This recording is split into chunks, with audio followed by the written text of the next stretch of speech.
Today on the show, I've got Jim Freeze. He's the Chief Marketing Officer at Anaplan. Anaplan is a scenario planning and analysis platform designed to optimize decision making in today's complex business environment. Before joining Anaplan, Jim spent more than 25 years in revenue focused executive leadership roles for SaaS, AI, security, and telecom companies. On the show today, we talk about AI's impact in marketing and at Anaplan, how that's driving productivity, and his forward planning decisions around hiring versus using AI. We talk about elevating the role of marketers as we use more and more AI and what does that look like? How to build measurement that organizations will buy into and holds marketing accountable, and why transparency, baselines, and benchmarks are all critical in this measurement journey. That and much more with Jim Freeze. Are you ready to go beyond the basics of marketing? I'm Alan Hart, and this is Marketing Beyond, where I chat with the world's leading chief marketing officers and business innovators to share ideas that spark change and inspire you to challenge the status quo. Join us as we explore the future of marketing and its endless potential.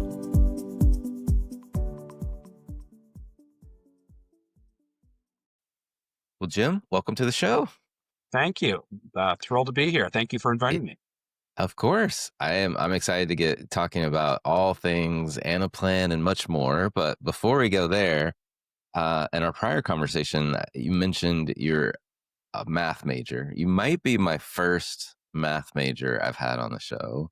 And I'm pretty sure you're only the second lawyer, which may surprise people. I have had a lawyer on before.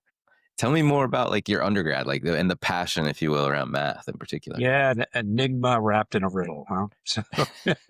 So it's interesting because my background, and I actually think it makes perfect sense. I think it all works together quite well. But since I was young, I was always very interested in numbers. I think numbers tell a story; they give you insight. And I was really good at math when I was younger. My dad was an engineer, and so I guess I took after him. And for me, I love logic, and I tend to like kind of engaging in I don't want to say arguments, but discussions where I try to build a case with logic. And I think that works really well for not just algebraic equations, but for written prose and for candidly for marketing, where you're trying to build kind of a chain of logic together that tells a story and logically flows together because one thing leads to another. So in my mind, it made a ton of sense. And so I ended up getting an undergraduate and graduate degree in mathematics from the Ohio State University, big Buckeye fan, and then went on to law school in Columbus as well.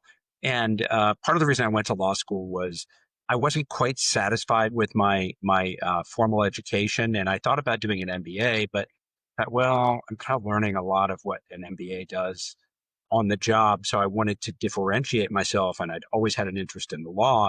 So I ended up going to law school, and I ended up loving it. I thought it was, it took me about a semester to figure out how the process worked. But I remember being advised by one of my professors that I would struggle in law because I had a math background. And to this day, I still don't understand that concept. I actually think being able to think logically is incredibly helpful to being a lawyer. So did well in law school, loved that. And all of that has translated into me being kind of a very metrics-driven CMO. I think data tells a story, and I'm very interested in finding the right data that helps support the story I want to tell. Yeah, I love that. I mean, from the early education to where you are now, CMO at Anaplan, where'd you get your business start and kind of what were some of the stops along the way? Yeah, so it was interesting. I originally started as a programmer right out of graduate school. So I'd finished my master's degree in mathematics, and I'd done a reasonable amount of computer science as well in getting my master's degree, and ended up as a programmer working for a company called CompuServe. Some people may remember that. And so the first 9 to 12 months of my career, I was writing in C on PCs that were serving as front-end UXs to back-end data on mainframe computers. And so it was a fun experience. I really enjoyed it, but ended up making a pivot to marketing for as a result of what I thought was an interesting story. Uh, I don't know if you'll find it interesting, but I'll tell it.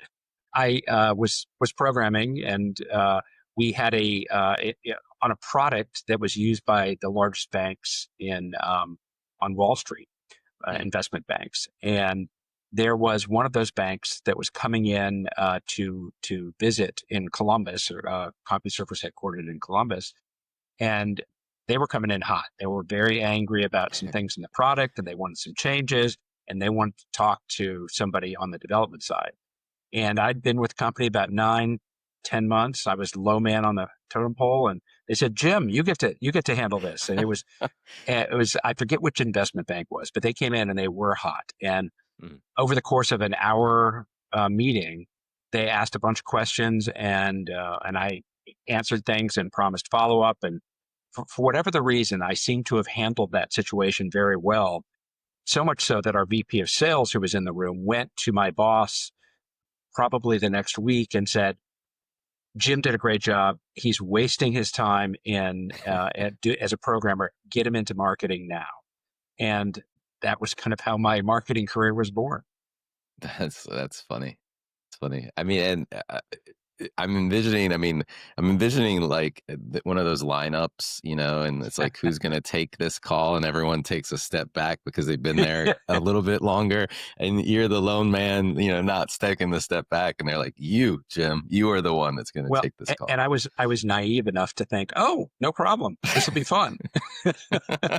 I wouldn't characterize it as fun, but I learned a lot. So Yeah. I mean, those are formidable experiences, though. They they they are. they they they crystallize, what you know about business and how it operates. So Well, and that's it awesome. also, yeah, and it also is, you never know what kind of a challenge is going to translate it to just tremendous opportunity for you. And I've made a career based on what happened in that meeting. So, and I have to say that having a math background, and candidly the legal background, it's really helped my career in marketing. I'm a B2B marketing guy, and in technology, and being able to understand technology and understand complexity in products, and being able to simplify that from a messaging and a storytelling perspective is fun. It's really hard. It's challenging, but that's part of what I like about it. Mm. Well, tell me about the scope of Anaplan. What kind of solutions does business build? Size of business, and kind of the Sure. state, if you will. Yeah. So Anaplan used to be a public company. It was taken private about 3 years ago by Thoma Bravo, which is the largest software PE firm, private equity firm, I think on the planet. And the company, the best way to think about it is we're in the planning space. Let me explain what I mean by that. Every company does planning. They do planning at the functional level and at the company level. And the reality today is the way most companies do planning is on maybe a quarterly or a semi-annual or an annual basis using spreadsheets. And it's a very archaic, and it's a very fundamentally broken process, because it leads to all kinds of challenges and disconnects within companies. Things like one department having a different set of data than another department that they're planning on. Yeah. Having one department, marketing and sales, potentially planning for the following year, and having assumptions that don't match with what finance has as assumptions for the business. Very common issue, and it creates all kinds of disconnects and inefficiencies, and quite frankly, bad decisions. Enter Anaplan. And Anaplan has a cloud-based platform that helps address that issue. We call it a scenario planning and analysis platform. And essentially, part of what makes us different is the persistence of real-time unified data, a unified data model that Mm. cuts across silos within the company. So everybody's working from the same source of truth. And in essence, what we do is, number one, we help companies activate one of their most valuable assets, which is all of their corporate data. Could be sitting in an ERP system, could be sitting in a CRM an HCM system. We take all of that, or third party data for that matter. we allow them to activate all of that history and all of that data and turn it into something that's a forward-looking predictor of the future, allows them to take a step back and ask what if and scenario plan. Second thing we do is we connect those siloed functions within the company. Since there's this persistent real-time unified data model, companies are able to operate from that data model and connect all of their scenario plans across functions and make real-time decisions as a result. Because the reality is changes are happening all the time and companies need to pivot. Planning can't be a quarterly or an annual process. It's a real-time process. Third thing we do is we help companies accelerate time to value by having built and continuing to build out of the box, best practice based applications that are based on common use cases of the Anaplan platform. Having deployed well over 2 million models that customers operate today in our infrastructure, we've seen the same FP&A use case 10,000 times. So we've been able to build applications that take what used to be perhaps a 9 to 12 month deployment that was PS heavy to 9 to 12 weeks, which is PS light. And then finally, we have a very comprehensive artificial intelligence portfolio, predictive and prescriptive AI, generative AI, and agentic, that really allows companies to take advantage of the ability to not only forecast, but conversationally request insights and then create workflows via what we can do from an agentic perspective. And we have some cutting edge agent technology that is really delivering tremendous productivity to our customers. Just some metrics on the business were, when the Yeah. company was taken private, we're about 600 million in revenue. We're 3 years ago, we're well north of $1 billion, very profitable. Nearly half of the Fortune 50 are our customers, 2,500 customers, and good growth. Wow. And That's headquartered in amazing. Miami. A great place to be. It Great is. place It's to a be. fantastic place to be. Yeah. Well, you mentioned AI, and I mean, it almost wouldn't be a marketing podcast if we didn't talk about AI and its Yes. application to marketing. So, what are you seeing as a CMO? How are you thinking about AI? You've got AI embedded in your products that you're selling to the market. So, how are you making use of it yourself? Yeah, it's a great question. And I'll, I'll, I'll tell you, our CEO tells this story, and it's true. He says he doesn't talk to a CEO or an enterprise leader that isn't thinking about how they can better take advantage of AI for productivity. And we as a company are taking it very seriously. So we've got some tools in house right now that we're testing over the course of the second half of this year, where we are, and I'll talk specifically about what we're doing in marketing, Yeah. where we have targets that we're setting for ourselves next year in terms of productivity gains we believe we can get from the use of AI internally.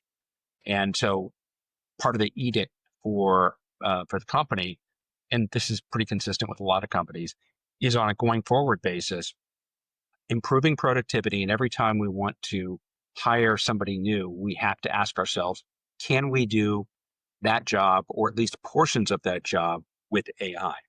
Hmm. So we're very serious about using AI to make us much more efficient. And one of the most obvious areas for us is in, and I'll give you some examples of how we're using it, is in the content area. So we have lots of content we produce in the marketing organization, from Hmm. website to presentations, to white papers, you name it, all of the traditional B2B marketing content.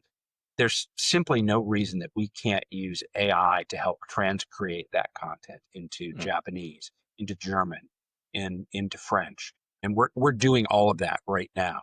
And we're in the process of, a lot of what we do in terms of transcreation is done through AI.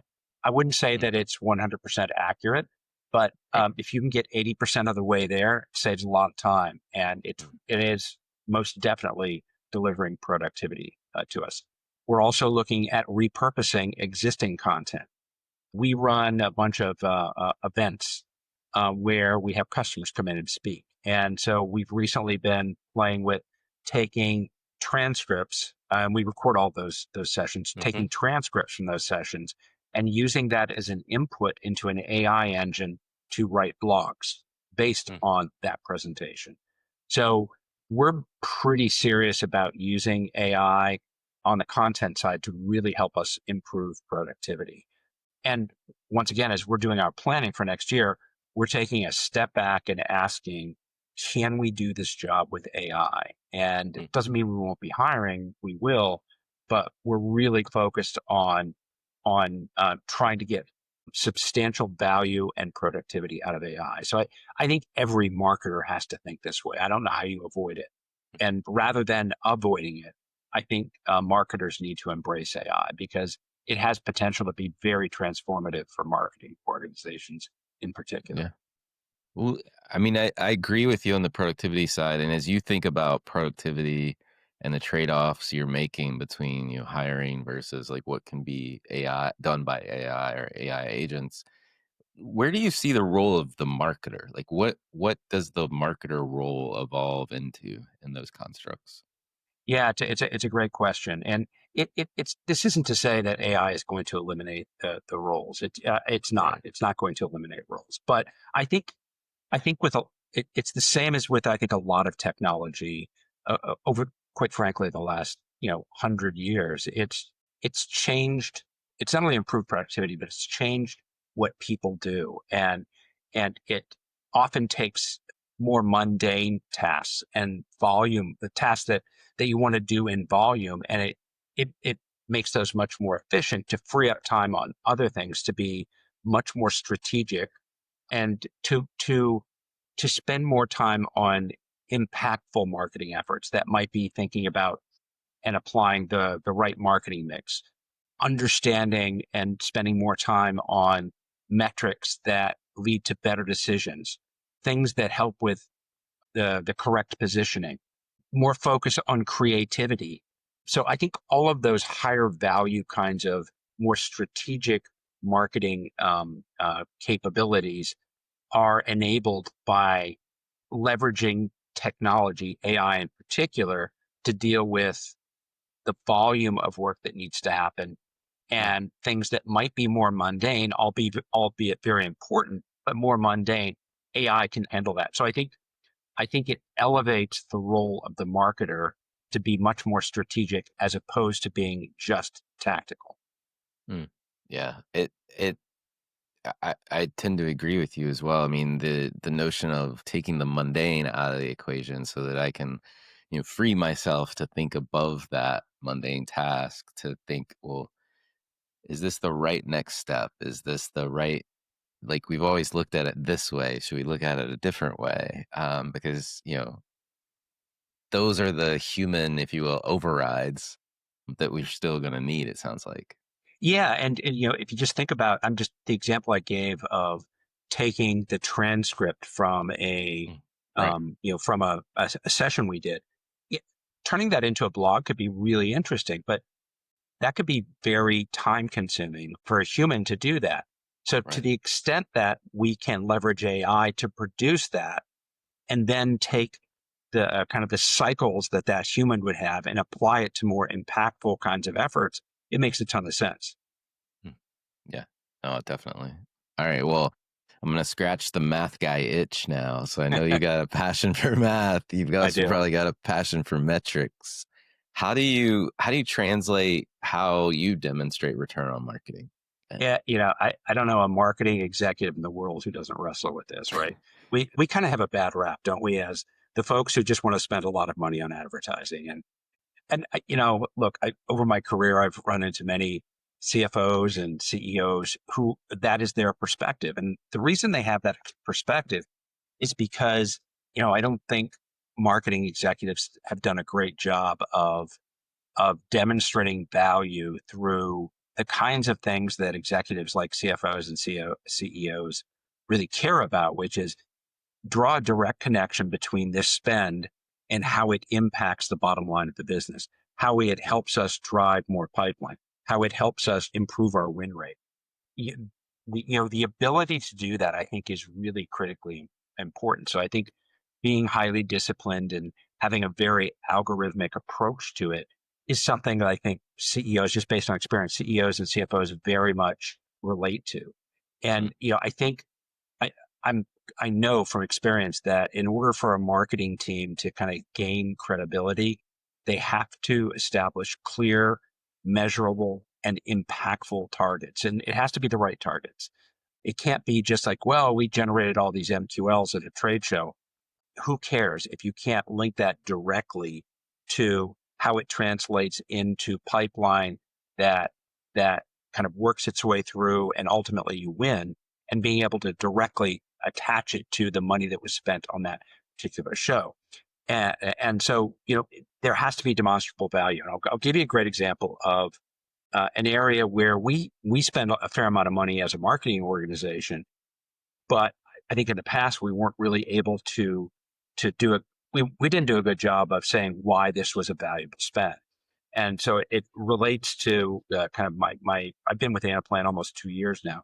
When I first started, we run a bunch of events called Connect events, and they're customer events. We have some prospects who come, but 70% of the attendees are customers. And customers come and they tell their story about how they're using Anaplan. And we also have, keynotes and we do them around the country. So we do big ones in New York. Hmm. We do a big one in San Francisco, London, Tokyo, Paris. And, everybody in the company believes that they're impactful events. So our CEO, when I started saying, we all believe that they're kind of impactful, but we spend a lot of money on this. Is there a way for us to determine and track and say, this is the impact it's having on the business? So we took that on as a marketing organization as a way to kind of establish our credibility. And so what we did was, using our own product, using Anaplan, we set up some pretty sophisticated dashboards and tracking capability to understand the impact these events were having. And so what we looked at, we certainly looked at how much new pipeline was being created as a result of these events. Hmm. But what we felt was more important, since it was existing customers, was we want to be able to influence and accelerate pipeline. So we looked at all of our customers and those who attended, who had pipeline that already was in existence, and those who didn't. And we did comparisons. If customers who had pipeline who attended the event, what was the velocity of the pipeline? Did it accelerate? And did our win rate improve versus those customers where there was pipeline, but they didn't attend the events? And lo and behold, what we found was the velocity for customers who attended the event improved by 50%. So just really dramatically accelerated. And our win rate improved by 4 percentage points. And for the size of business we are, that's absolutely huge. And so we now, as a result of being able to demonstrate the value, have expanded what we're doing around these events and increased the budget, because we can directly tie the events to acceleration, deals come in faster, and we win more as a result of it. And the data was there. We just hadn't pulled it together in a way that told a story. Right. I really like that example. I mean, one of the things as I listen to you talk about your approach to measurement and setting targets, et cetera, is this notion of transparency. And you highlighted, this is not new for the finance organization, right? They have pro formas, they lay out their estimates and their assumptions. And for whatever reason, I always find marketers are really hesitant to put your assumptions on page, but that transparency builds trust, right?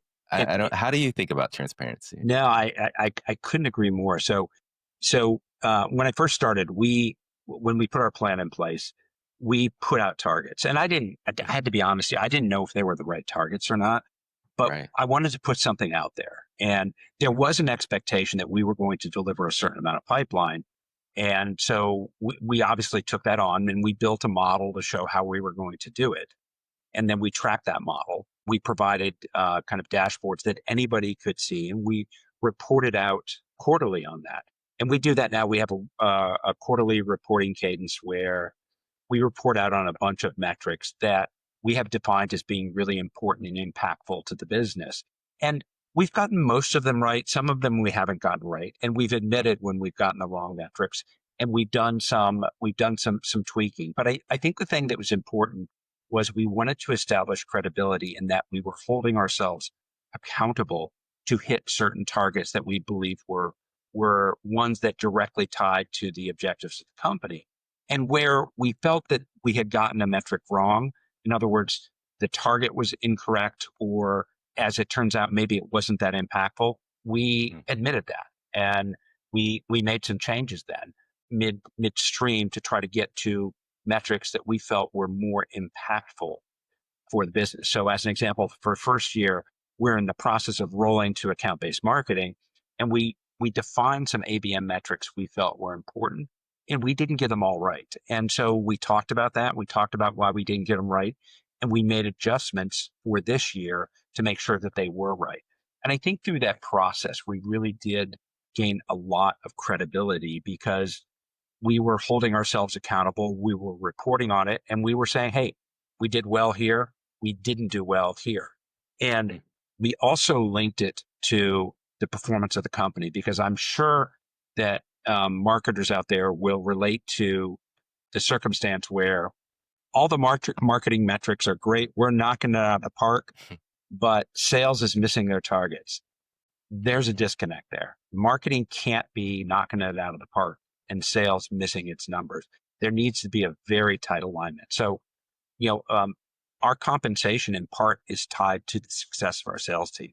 Because if we're not enabling the sales team to hit its numbers, then there's something wrong with what we're doing. It's not all it's never, oh, sales just isn't doing it. It's never. There's Right. accountability across functions. So we just try to be very transparent about that. And we also, I think, are really honest in terms of not only sharing the good news, but the bad news. And people can deal with the truth if you tell them what it is, even if it's not Right. good news. Right. Right. No, that's a very important lesson. Curious, you got started on this measurement journey very early in your days at Anaplan. As you think about other CMOs that might be listening to this conversation, any advice you have in helping them think about how to start or align their measurement framework now? Yes, I Yeah. think about two things. I think about baselines and benchmarks. Baseline. I'll give you an example of something that was important based on what our CEO asked me to do. He said, we really need to elevate our brand awareness and the image of the brand. And in order for us as a marketing organization to execute on that, we needed to be honest about where we were, and we needed to have a baseline that we could measure our improvements off of. So we went out and did a brand equity study where we looked at brand awareness versus aided and unaided of Anaplan, and probably about 15 different competitors. And we also tested some messaging and some other things. But it was really important to set that baseline, because there's no way that we could have said, okay, here's where we're going to take the company from an awareness Hmm. perspective if we don't know where we're starting. So I think baselining where you are is really important. And then the other thing I think is really important, it's proved useful to me over my career, is benchmarks. It's often, when you go in and you submit a marketing budget for a year, I don't think it's reasonable to assume that the CFO, the CEO, the board, your colleagues can understand if the amount is correct that you're asking for. And one of the things that is, I think, enormously helpful to that is benchmarks, because it could look like you're asking for a lot, and maybe you are, but but the reality is, when you look at what you're asking for as a percent of spend of revenue, or a percent of spend of net new bookings, or how Hmm. you're looking to allocate that OpEx spending by function, benchmarks are a really useful way to say, here's how we stand up against, kind of industry benchmarks for companies in our industry of a similar size. And those benchmarks do exist, because it really does help frame the amount that you're asking for. So I think if you're just getting started, baselines and benchmarks really matter. Yeah. No, I agree. That's great advice. And then the other thing I would add too is just managing expectations. Mm. Not over promising, and being realistic about what you can accomplish when you first start. And when I started at Anaplan, I told our CEO, we're going to put these metrics in place, and I said, I guarantee you some of them are going to be wrong, but we're going to do it. and we'll Right. pivot. And he was okay with that. He said, that's fine. So managing expectations really matters as well. I love it. Well, one of the things we like to do on the show is get to know you even a little bit better than we already know you today, Jim. Is there has there been an experience of your past that defines or makes up who you are today? Yeah, a couple things. I think one I've already kind of talked about, which is the experience I had as a programmer that kind of completely pivoted my career. And I'll give you Sure. another one that happened when I was a lawyer. And so I actually practiced law for a couple of years. And I remember one of the last cases I worked on where that just really made me decide I wanted to go back to marketing. And it was a case where I worked for a large law firm, and we were representing a large company that was being sued, and we were being very effective at kind of slowing down progress and making things move at a glacial pace. Hmm. And it had an effect on me because I mean we were doing a good job for our client, but I was like, man, is this what I want to do? Do I want to spend my time just preventing progress? Or do I really want to advance things? So it had a huge impact on me, and literally as a result of the work on that case, I decided I don't want to do this. I want to get back to marketing and technology, and it probably was within about 2 months of that decision that I was back in marketing at a tech company. Yeah, that's a great example. I think most marketers, I don't know what it is about the function and the people that we attract to this area, but would probably drive themselves crazy with that. With that analogy of trying to slow things down for the benefit of something else. Yeah, no, I think a lot of marketers have a sense of urgency Right. and want to accomplish things, and so it was just it didn't work for me. So, but it's great because I learned that early in my practice of law, and it's great. I'm Yeah. glad I didn't spend a career doing that. Yeah. Well, I'm sure your law degree has proved very fruitful in other areas in marketing. Oh, it So it has. It's been incredibly valuable yeah. to me. Yeah. Well, what advice would you give, that younger Jim if you were being able to look back and advise him on where he goes forward from his early days? Youth is wasted on the young, isn't it? So, uh, Yes. I think it's similar advice, but that I think a lot of folks would give, which is I'm a kind of a very thoughtful and cautious person by nature, Mhm. and I think through things, and that's probably led me to avoid some risks I probably should have taken. So, don't be afraid to take more risks. I would Yeah. say if I was giving advice to my younger self. Love it. I love it. Well, are there any topics either you're trying to learn more about yourself or you think marketers need to be learning more about right now? Yeah, AI is the obvious answer, but I'm not going to say that. I'm going to say finance. Um, Hmm. I'm often surprised by how little many marketers know about finance and how marketing investments are expensed. And once again, I'll relate it to an example at Anaplan. When I started in the previous fiscal year, the company had purchased this program and hadn't Hmm. executed on it, but it was still available to us. We had another year to execute on this program, so it was essentially an asset on the balance sheet, and we were going to go ahead and execute on it, but we had a target to hit from a budget perspective for the quarter we wanted to execute, and executing using this prepaid expense wasn't going to cost us anything from a cash perspective. So there was a request saying, "Hey, can we? It's not going to cost us. It's already been paid for." And I'm like, "Well, it's already been paid for, but we will miss our expense target because the expense So it for this is flows going to through. be in the quarter." And so Yeah. I'm just continually over the course of my career amazed by how many marketers I don't think have a good understanding of finance, and they should. And so I would say finance. No, I double down on that with you. I agree. And as you're talking about that, I was like, oh no, don't do that because it's going to flow through the income statement. Exactly, Y- exactly, Yeah, exactly. yeah, yeah. So awesome. Well, stepping back, like, are there any this is kind of an odd phrased question, but what I'm looking for is like what you're curious about. Are there any trends or subcultures or anything you kind of like take notice of out in the world today? Yeah, the world of search, traditional SEO, it's changing and changing Yeah. fast from traditional keyword search to AI search, and it Hmm. has a huge impact on how content's being written, how you design your website.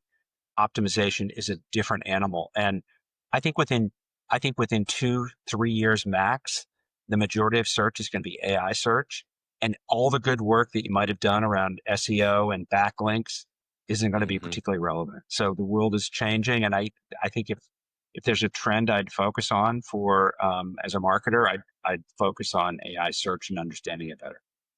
Yeah. Well said. Well, last question for you. What do you think is the largest opportunity or threat right now facing marketers? Well, I think that one's easy, and that's AI. And I think whether it's an opportunity or a threat is based on how you approach it and whether you choose to embrace it and understand it and leverage it. I think AI can be our friend and can really make us more productive and a better marketers. But I think there are those out there who will resist it, like is always the case with technology. And in those cases, I think it ends up being a big threat. So I would say embrace AI, try to figure out how to get the most out of it, and apply the right AI to the right situation. But Yeah. I think it's most definitely AI. I heard somebody recently describe it as, we before it was an older person like myself, but like, before Office existed, right? Like before our, productivity suite of, slide creation tools, whatever your slide creation tool is of choice. AI is essentially another tool, right? We got to figure out how to embrace it, leverage it. But at some point in the future, we will all just be expected that we know how to use it. What better time to start than now, I guess. Yeah, the analogy I would give is when the World Wide Web came about, Mm. and I think a lot of companies didn't really take it seriously. And I remember that there were folks who out and registered all these company names, and didn't just kind of ignored it. And all of a sudden, it was like, oh my goodness, we got to do something about this. And it's the way people get information now. Right. It very quickly transformed how companies interact with the public in general. So I mean, there are 1,000 examples like that. And AI has been around for a long time, but its time is now. Yeah. Awesome. Well, Jim, thank you so much for coming on the show today. Appreciate it. Thank you very much. I really enjoyed the conversation.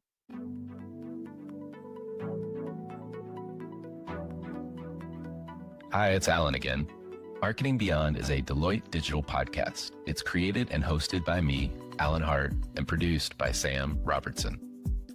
We have even more cutting edge marketing insights headed your way. Be sure to subscribe to our channel to stay up to date with our latest episodes.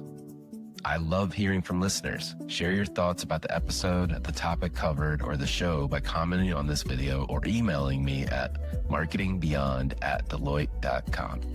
If you're interested in more conversations with industry visionaries, we invite you to explore other Deloitte Digital podcasts at deloittedigital.com/US/podcast. There you'll find the Marketing Beyond webpage with complete show notes and links to what we discussed in the episode today.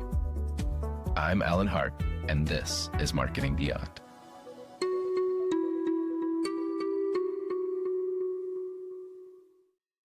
The views, thoughts, and opinions expressed are the speaker's own and do not represent the views, thoughts, and opinions of Deloitte. The material and information presented here is for general information purposes only and does not imply endorsement or opposition to any specific company, product, or service.